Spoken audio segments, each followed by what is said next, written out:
I've been thinking about my time in New York in November 2018 at PoetryFest, and what a great privilege it was to make the acquaintance of three amazing female poets, Anne-Marie Caron, Maureen MacLean, and Mary Howe.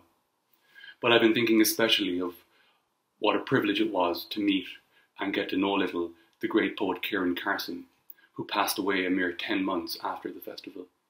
The poem I'm introducing today, Lament for Christy celebrates a great exponent of the game of hurling. And I'd like to dedicate this reading to Ciaran's memory, because Ciaran himself was one of the few poets to play the game of hurling at an elite level, representing Antrim at the under-21 grade during his younger days. In fact, if you listen closely to the recording, you can hear him declare, "Up Antrim," towards the end of my reading. So this is Lament for Christy in a reading dedicated to Ciaran Carson. Aboriginal, electrical, his great bulging eye, amid the stadium's temper, amid the furies and exultations of the great coated stands, as he lopes in a bull's diagonal goalward. Improbable balance of ball on broad boss, on his stick of ashy liquidity that's rippling, eel-flexible, alive. And now his body, it is liquid too, as he slights the wall of tree defenders, pours himself through some improbable gap, and on the other side re-solidifies. Is it only in his own mind, the nearly underwater silence for his backswing, for his shape's familiar coil into potential, for the glance, the pull, and the connection?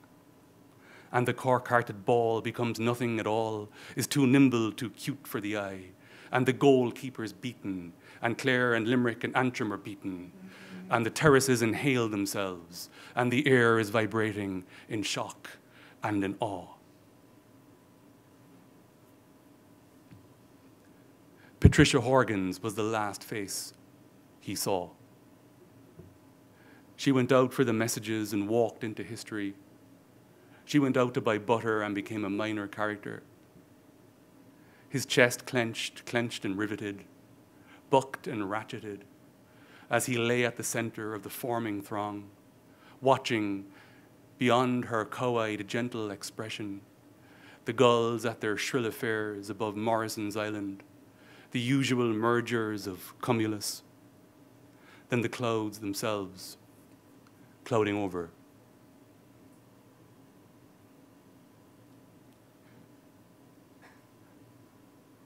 Ní éadfaí an airse na ólacha, she said. Mór an pacha an airse na ólacha. You couldn't bury that man.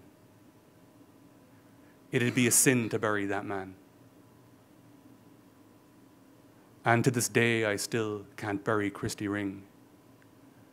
We'll carry his washed and scented remains in procession by candlelight, by handheld electric light, from the cemetery at Cloyne to an undisclosed location in the Midlands, shoulder him into a mossed-over dome, to the burial room, through the long corbelled tunnel, and lay him out on a bier of amethyst that's been carved, that's been scented with palm and with cinnamon, and on all sides the surprisingly petite skeletons of her ancestors, the priests, the chieftains, the princes of swordplay and laughter, their careful lines of dowry and cousinship, all merged in a carpet of loam.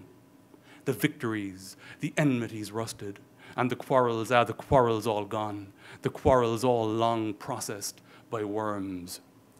Leave him there in that society of bone, and walk back through the sock-drenching grasses, the spiders and the daisies, watercresses, past one particular field of rapeseed outside Edgeworthstown that stretches in primrose, that soaks up the buttery sunlight of late morning, that never knew his name, to forget it.